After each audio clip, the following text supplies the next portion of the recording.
ओम वंदे गौ मातरम। मित्रों, हमारे जीवन में मित्रता का यानी कि फ्रेंडशिप का यानी फ्रेंड्स का कितना महत्व होता है ये हम सब जानते हैं, क्योंकि फ्रेंड्स के बिना, मित्रों के बिना जीवन अधूरा लगता है। और मित्र वो होता है जहां हम अपने सुख दुख बिना कुछ सोचे, बिना कुछ संकोच के आराम से बांट सकते हैं। पर ऐसे मित्र बहुत कम मिल पाते हैं जो हमारा फ़ायदा ना उठाएं। और कई बार क्या होता है ना, मित्रों में जो सहायता होती है वो सहायता कभी कभी दूषण बन जाती है, कभी कभी हमारे लिए समस्या बन जाती है। मित्र जो हमारी सहायता करते हैं वो भी समस्या बन जाती है, और कभी कभी हम जो मित्रों की सहायता कर देते हैं वो भी उनके जीवन में समस्या खड़ी कर देता है। अब मित्रों एक बात और आ जाती है, हम कई बार मित्रों के कारण से कुछ तकलीफ़ें उठाते हैं, हमें चल जाता है क्योंकि हमें अच्छा लगता है, हमारा मित्र खुश है, सुखी है ना, अच्छी बात है। पर कभी कभी मित्रता में ऐसा भी होता है कि हमारी मित्रता के कारण हमारा मित्र किसी मुसीबत में फंस जाता है, किसी ऐसी चीज़ में फंस जाता है जहाँ से हम उसे निकाल नहीं पा रहे। हम चाहते हैं कि निकाल लें पर निकाल नहीं पा रहे। तो ऐसी स्थिति में कभी कभी मित्रता में कुछ कठोर निर्णय भी करने पड़ते हैं। यदि आपको दिख रहा है कि मित्र पतन के रास्ते पर जा रहा है, यदि आप निर्णय नहीं करते हैं तो आपका मित्र जिसका पतन होगा उसका कारण सिर्फ और सिर्फ आप होंगे। तो ऐसी स्थिति से अपने आप को कैसे समझाएं, कैसे अपने आप को बताएं कि कौन सी स्थितियां कैसी हैं, इसके लिए हम थोड़ा इतिहास की चर्चा करेंगे, क्योंकि इतिहास से हमें बहुत सी बातें वर्तमान में समझ में आ जाती हैं। और यदि इतिहास से आप समझ लेंगे ना मित्रों, तो आपको बहुत बड़ा कुछ समझने की और अलग से करने की जरूरत नहीं पड़ेगी। आप उसी के सहारे अपने निर्णय करने में सरल हो जाएंगे, आसान हो जाएगा आपको निर्णय करना। और मित्रों इसमें मैं कुछ अपने जीवन के भी अनुभव बताऊंगी, क्योंकि मेरी मित्रता भी कुछ ऐसी है जो सालों से चल रही है, और सालों तक हमने कभी किसी से कोई आशा नहीं की, कोई उपेक्षा नहीं की, अपेक्षा नहीं की। हाँ, बस मित्रता चल रही है, बात करते हैं, एक दूसरे को हल्का कर लेते हैं, मन बांट लेते हैं और बस आनंद से जीवन जीते हैं, कोई समस्या नहीं है। पर कभी कभी कहाँ ना समस्या हो जाती है। और समस्या कहाँ होती है मित्रों, जहाँ कभी कभी आर्थिक या किसी सामाजिक सहायता की उम्मीद बन जाती है, या हम सहायता कर देते हैं ऐसी, वहाँ कई बार समस्या बन जाती है। अब मित्रों थोड़ी इतिहास की भी चर्चा कर लूँ कि मैंने कैसी कैसी मित्रताएं इतिहास में जानी, और जो मुझे कौन सी अच्छी लगी, अच्छी वाली भी बताऊंगी, और जिसने हमें बहुत कुछ सिखाया ऐसी मित्रता भी बताऊंगी। क्योंकि अच्छी मित्रता भी कुछ सिखाती है, और जो कहते हैं ना बुरी मित्रता होती है वो भी सिखाती है। मित्रता बुरी भी होती है, जी हाँ, मित्रता बहुत बुरी भी होती है। इसको समझना होगा, यदि समझेंगे तो समझ पाएंगे और निर्णय कर पाएंगे। तो चलिए सबसे पहले जो बात करती हूँ, मुझे जो सबसे अच्छी मित्रता लगती है ना मित्रों, वो श्री कृष्ण और द्रौपदी की लगती है। जी हाँ, श्री कृष्ण और द्रौपदी एक ऐसे मित्र जिन्होंने एक दूसरे की ज़रूरत में सहायता पूरी की, लेकिन कभी उपकार या एहसान जैसा कुछ नहीं था। बस मित्रता है, मदद करते थे, सहायता करते थे। श्री कृष्ण की इच्छा थी धर्म की स्थापना करना, और द्रौपदी उसमें अपना रोल निभा रही थी। और बस वार्तालाप होता था, चर्चा होती थी, मुसीबत में फंसते थे तो निकाला जाता था, बस ये चलता रहता था। और एक जीवन हमने देखा है कि कृष्ण और द्रौपदी का कैसी मित्रता रही है, हमने उसको टीवी पे सीरियल के रूप में देखा है। आगे बढ़ते हैं मित्रों, दूसरी मित्रता जो है, जो बहुत अच्छी कैटेगरी की मान सकते हैं, उसमें आती है श्री कृष्ण और सुदामा की मित्रता। जी हाँ, श्री कृष्ण और सुदामा की मित्रता, ये कैसी मित्रता थी।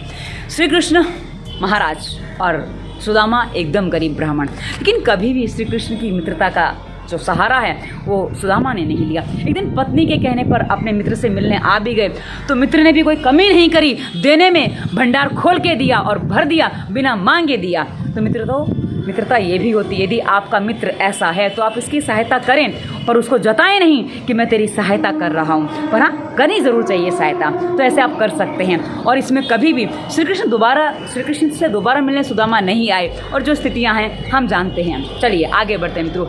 एक मित्रता और भी थी जो बालपन की थी। श्री कृष्ण और सुदामा की मित्रता बालपन की थी, वैसे एक मित्रता और भी थी राजा द्रुपद की और द्रोणाचार्य जी की। जी हाँ, ये मित्रता भी बचपन की थी। बचपन में दोनों बहुत अच्छे मित्र थे, एक दूसरे से कुछ वचन दिए, कुछ वगैरह बातें चली। और एक दिन द्रुपद को ऐसा लगता है कि मुझे ज़रूरत है, मुझे कुछ गाय मिल जाए तो मेरे बेटे को मैं दूध पिला सकूं। और उस लालसा से, उस इच्छा से वो अपने मित्र से मिलने जाते हैं, राजा द्रुपद से, और राजा द्रुपद उस समय उसको नकार देते हैं। और परिणाम क्या हुआ तो हम सब जानते हैं, इतिहास में पता चल जाता है। और उसके आगे मित्रों एक मित्रता और आती है। मित्रों से मित्रता जुड़ जाता है तो साथ में निकल गया। हाँ, एक मित्रता और आती है जिससे हम कहते हैं नंद बाबा और वासुदेव की मित्रता। नंद बाबा और वासुदेव की जो मित्रता थी ना मित्रों, आप समझ सकते हैं कि एक बालक का पालन पोषण नंद बाबा ने किया जो उनका अपना नहीं था, और उसको पालन पोषण करने के बाद वो चला गया, दोबारा लौट के नहीं आया, पर कभी नंद बाबा ने शिकायत नहीं की। एक कितनी अच्छी मित्रता, निश्चल मित्रता थी। वही मित्रों एक मित्रता और थी कंस और वासुदेव की।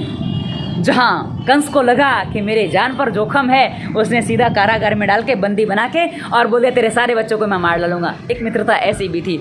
आप समझ सकते हैं कैसी कैसी मित्रता है, तो आपको समझना होगा आपकी मित्रता कैसी है। आगे बढ़ते हैं मित्रों, और मित्रता कैसी रही। एक मित्रता रही श्री राम और विभीषण की। जी हाँ, श्री राम और विभीषण श्री राम जी की शरण में आए। उन्होंने कुछ नहीं मांगा था, पर राम ने जब देखा कि क्या स्थितियां हैं, और उन्होंने सीधा लंका का राजा ही विभीषण को बना दिया।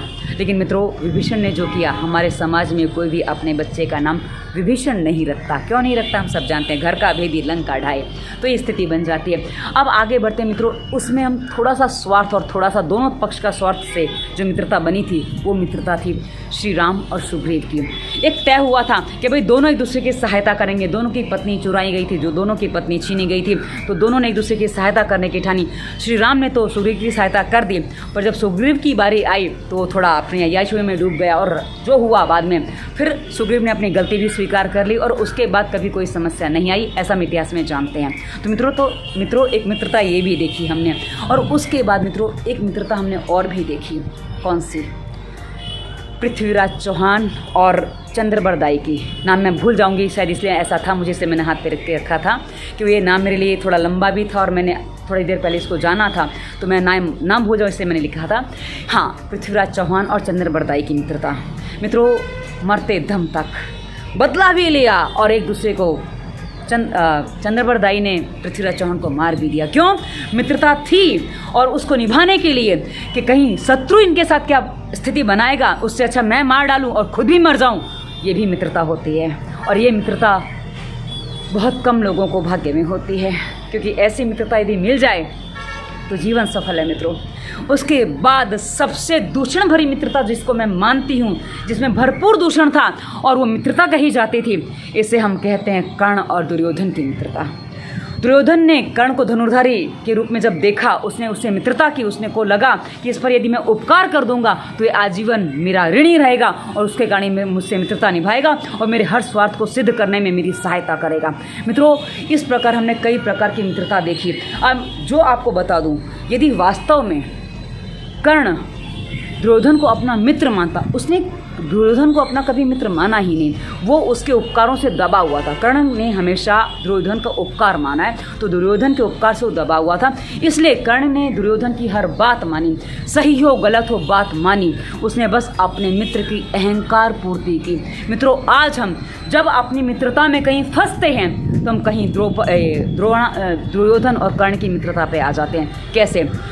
यदि आप इस बात को और विस्तार से समझें तो आपको समझ में आ जाएगा कि काश कर्ण ने दुर्योधन का साथ ना दिया होता तो दुर्योधन युद्ध नहीं करता। उसकी हिम्मत ही नहीं पड़ती युद्ध करने की, कि कर्ण के कंधे पर रखकर तो उसने युद्ध किया था। और यदि युद्ध नहीं करता तो वो अपने मित्र की अच्छी सहायता कर सकता था। लेकिन कर्ण ने क्या चुना? अपने मित्र की अहंकार पूर्ति। मित्रों, यदि आप मित्रों की अहंकार पूर्ति के लिए कुछ उसकी सहायता करते हैं तो आपसे बड़ा शत्रु उसके लिए कोई नहीं हो सकता। आपको लगेगा कि जब आप उसकी सहायता नहीं करेंगे, आपका मित्र कमज़ोर पड़ रहा है, आपका मित्र को समस्या आ रही है, आपका मित्र परेशान हो रहा है। लेकिन आप ये देखिए कि आपकी मित्रता से, आपकी सहायता से आपका मित्र किस दिशा में जा रहा है। क्योंकि आज हम जिस स्थिति में कई बार आ जाते हैं, हम मित्रों की सहायता करते हैं, क्योंकि मित्रता का रूप ही सहायता से चलता है, एक दूसरे की सहायता करने से चलता है। और कहा ना, स्वार्थ होता कभी स्वार्थ नहीं होता है, पर जब स्वार्थी मित्रता हो जाती है, उसमें सहायता हो जाती है। और मित्रों, सहायता में एक बात और आ जाती है। सहायता में यदि मित्र ये समझ ले कि ये सहायता जो मित्र कर रहा है वो मेरा अधिकार है। जी हाँ, जहाँ मित्र आपकी सहायता को अपना अधिकार मान ले तो समझ लीजिएगा ये मित्रता आपकी खटाई में पड़ रही है, खतरे में जा रही है। मित्रता तो नहीं टिकेगी और आप अपने मित्र के शत्रु बनते जा रहे हैं, और यहीं से आपकी मित्रता जो है कलंकित भी होगी, दागदार भी होगी, और साथ ही अपने मित्र के आप सबसे बड़े शत्रु भी बनेंगे। तो यदि आप अपनी मित्रता को सही तरीके से बचाना चाहते हैं, चलाना चाहते हैं, निभाना चाहते हैं, तो आपको अपने भीतर से अपने आप को, मित्र को नहीं समझा पाएंगे आप, क्योंकि कर्ण की कोई ताकत नहीं थी कि दुर्योधन को समझा सकता। लेकिन कर्ण यदि अपने आप को समझा लेता, यदि मैं मित्र की सहायता नहीं करूंगा तो मेरा मित्र पतन के रास्ते से बच सकता, मेरा मित्र की मृत्यु नहीं होगी, वो जीवन पा सकता है। लेकिन कर्ण ने ऐसा नहीं किया। कर्ण ने तो अपने मित्र की सहायता की, और उस सहायता का क्या परिणाम हुआ? महाभारत का युद्ध हुआ। हम जानते हैं मित्रों। तो यदि आपका कोई मित्र किसी मुसीबत में फंस गया आपकी सहायता के कारण, आपकी आर्थिक, मानसिक, शारीरिक कोई भी सहायता आपने की उसके कारण किसी मुसीबत में फंस गया, तो आपको संभालना होगा अपने आप को, ताकि आप उसकी सहायता करने से थोड़ा पीछे हटें और वो अपने रास्ते पे सही मार्ग पकड़ सके।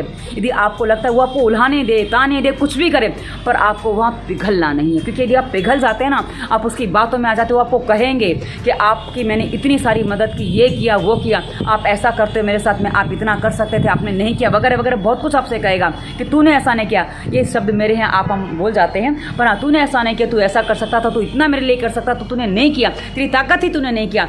पर मित्रों आप समझिए, आपको समझना पड़ेगा कि वो अभी स्वार्थ में अंधे हैं। जो आपके मित्र आपके लिए स्वार्थ में अंधे हैं, उनको अपना वही स्वार्थ दिख रहा है जो उनका आप पूरा नहीं कर रहे हैं, और जो आपसे वो आशा कर चुके थे, जो अपना अधिकार समझ बैठे थे, ये अधिकार ही जो आपने दे दिया ना मित्रों, यहीं से आपने उनको और अपने आप को और साथ ही अपनी मित्रता को, तीनों को खतरे में डाला है। यदि आप बचाना चाहते हैं कुछ मित्रों, तो आप बचा सकते हैं। अभी थोड़ा सा समय है, शायद वो लौट आए, शायद वो अपने पतन के मार्ग से वापस आ जाए, क्योंकि उम्मीद है अभी, क्योंकि आप उसकी सहायता नहीं करेंगे तो पूरा पतन नहीं हो, ये बच सकता है। पर यदि आप उसकी सहायता करेंगे तो दुर्योधन की तरह पतन निश्चित है, कोई नहीं रोक पाएगा।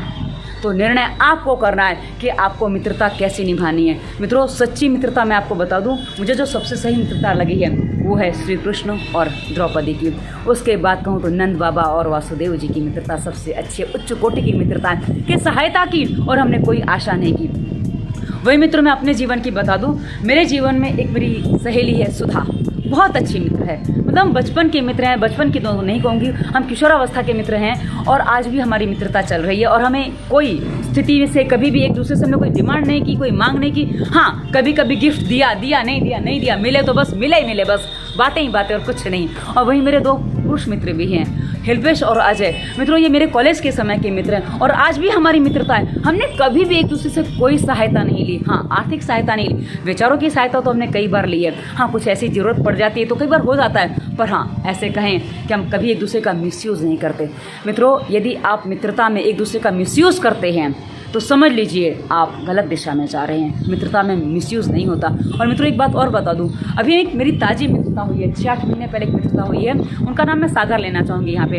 उनसे मेरी जो मित्रता हुई है बड़ी अजीब टाइप की मित्रता है। हम दोनों ही अपने प्रोटोकॉल तोड़ के बात करते हैं, क्योंकि मैं विवाहित पुरुषों से बात नहीं करती और वो अधिक बात नहीं करते फ़ोन पर हमारी बातें होती हैं और चर्चाएँ भी होती हैं, अच्छी लंबी चर्चाएँ होती हैं। और कई बार हम सोचते हैं कि हम क्यों बात करते हैं, पर फिर भी हम बात करते हैं और पता नहीं क्यों बात करते बात करते हैं। और एक बात मैं आपको और बता दूं कि कभी कभी जीवन में कुछ चीज़ें ऐसी होती हैं, ईश्वर क्या करना चाहता हम नहीं जानते हैं, पर होती हैं, चलने दीजिए।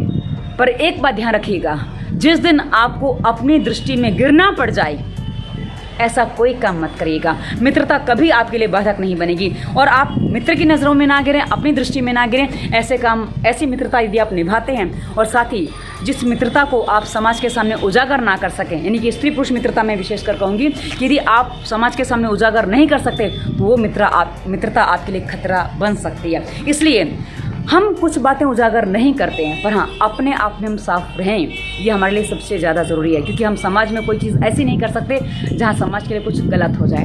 तो मित्रों मैंने अपनी तरफ से आपके सामने स्पष्ट करने का प्रयास किया है कि मित्रता को आप कैसे समझें और कैसे मित्रों की सहायता करें, अन्यथा आपकी सहायता ही आपके मित्रों का सबसे बड़ा शत्रु बन सकती है। आप खुद अपने मित्र के सबसे बड़े शत्रु बन सकते हैं। यदि ऐसी स्थिति बन रही है तो रोकिए अपने आप को और संभालिए अपने आप को और एक नई दिशा दीजिए अपनी मित्रता को।